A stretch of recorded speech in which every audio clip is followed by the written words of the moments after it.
two guys. Well, we can really do three guys who didn't get tagged. We'll get to the running backs in a second because Josh Jacobs not tagged. Not a surprise. He would have been tagged back to back, and no surprise with Saquon Barkley either. Like no, I mean the tag number is what 12.1. I don't think Saquon gets that on the open market, right? I believe there's only three backs making that. I think it's Nick Chubb, Alvin Kamara, and then Christian McCaffrey. Well, Harry, toss up those tag numbers, Harry, please. So the running back 12.1, right? Is 11.3, but Saquon and Josh Jacobs, because they were tagged previously, tag would get 12. Would have get 120%. Yeah. So it's like, I mean, there's no way those teams were going to do that. It would have been bad business to tag a running back in that spot and pay them. Yeah. Like, especially when they didn't have the years they had the year before. Right. Right. So I think Jacobs comes back to the Raiders personally. I do too. It just depends on what he wants. Cause Saquon fell off a little bit from what he did, but Jacobs, led the league in rushing. I think it went over 1,600 yards. And if I'm not, did he even go over 1,000 this year? I will tell you. Or it was like right there at 1,000. It was. Josh Jacobs, by the way, Josh 805. Yeah, good call. Josh Jacobs, he didn't go over 1,000. Yeah. Josh Jacobs, friend of the podcast. He's a great guy too. I like him. He is really good dude. Yeah. I think he's a great player too. I mean, you gotta preference this by saying, like, one, he sat out all of training camp, right? Two, and then the whole Josh McDaniels thing. Yeah. In the beginning of the year was an issue. They had O-line issues as well. And then at the quarterback position, nobody respected Aiden O'Connell throwing the ball down the field. So, like, he literally was getting, like, not 8 in the box, like 9 in the box every game. So, it was like, I mean, you got to preference it by saying that as well. Yeah, I mean, and you look at these guys, like, they were already in the top 10 in terms of running backs who were being paid based on their last franchise tags last year. So no surprise here. They're going to hit the open market. There's not a ton of running backs in the draft, so I could see some of these guys getting paid. But, like, Tony Pollard, Derrick Henry. I don't think any of them make over 11 mil, though. No, I don't think. I think it's, like, all incentives and, like, $9 to $10 million. Correct. And even that's going to be high for a lot of them. I don't think some of them are going to make that. Yeah. It'll be real interesting to see what the Baltimore Ravens give Derrick Henry. I'm going to go ahead and put that out there. I want that. Like, I need that like I need oxygen. I'd love to see that combo. The one really surprising one, and it's because of cap space, essentially, Miami Dolphins are letting Christian Wilkins walk. I don't think that's a surprise. Well, I guess it's not a surprise. I think that you get the $30 million cap spike, man. Christian Wilkins is a really good player.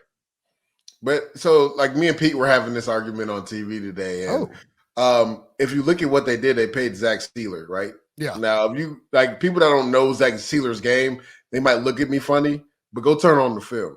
Like, Zach Steeler was a better fit in that Vic Fangio defense. Christian Wilkins, and it's kind of like Justin Madubuike. I think this year he had 9 sacks, and I think totality might have had like 8 or 9 before that in his whole career. I think his first year he had maybe 2. Then his high was like 4.5. So I was right there. Right. Yep. 2, 1.5, 4.5, 3.5, and 9. If you look at how the season progressed, when Jalen Phillips went down and Bradley Chubb went down, it wasn't Christian Wilkins that stood up. That stood up in regards to getting to the quarterback. It was Zach Steeler. He had a streak of 6 out of the last 7 games getting at least a half a sack. Zach Steeler had that. He finished the year with 10 sacks. So I was saying, people that don't know his game may be surprised, but if you look at what Zach Steeler did in that defense, right? And I think Roquan Davis is free as well. So they have to make some decisions on that side of the ball. That's why they paid Zach Steeler last year, because they knew Christian Wilkins was probably going to demand upwards of $25 million. And they were like, well, we feel like we have a player that's just as good, and we're paying him half of what Christian Wilkins is going to get on the free agent market. So I wasn't surprised by this either, because one, there's rumors Tua needs a new deal.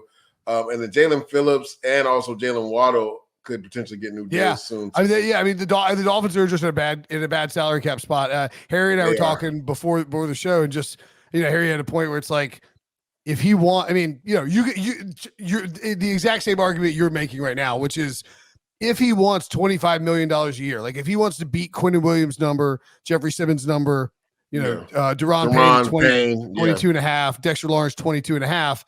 And you would think that he does, because that's how this works. He will, because Madubuike and Chris Jones most likely are going back to their team. So true. Yeah. And, he's already 28. But that's another thing. I was gonna say he's older too. Wow, he was at Clemson for a long time. Yeah, because he's played 5 seasons. He was old. Yeah, because all those Clemson guys stuck around and like kept coming back because they were getting paid at Clemson. Like, let's be a real. lot of people were surprised he came back instead of leaving to go to the draft. So yeah, he stayed there 5 years, and then you got to think about this. So was that 23, and now it's 5 years during the regular season. He's already 28, so this will probably be his only deal. So he's got to cash in. Yeah, so that's the only thing about going first round. It ain't always what it's cracked up to be. So they won. Yeah, that's right. That's true. Yeah, I mean, he's doing fine. I'm trying to think. That Clemson team. I mean, he was number 13 overall pick, so he's all right. Yeah, they're doing all right. Yeah, so I mean, he did. In his defense, he did come back and they won the title. They beat Alabama in that championship game. Yeah, I mean, so it makes sense. Yeah, so like, yeah, I mean, like, you got the championship and all that. But yeah, he's gonna get a ton of money on free agency. A guy who had 9 sacks as a defensive tackle. He will. It'd be interesting to see where he ends up going. I know.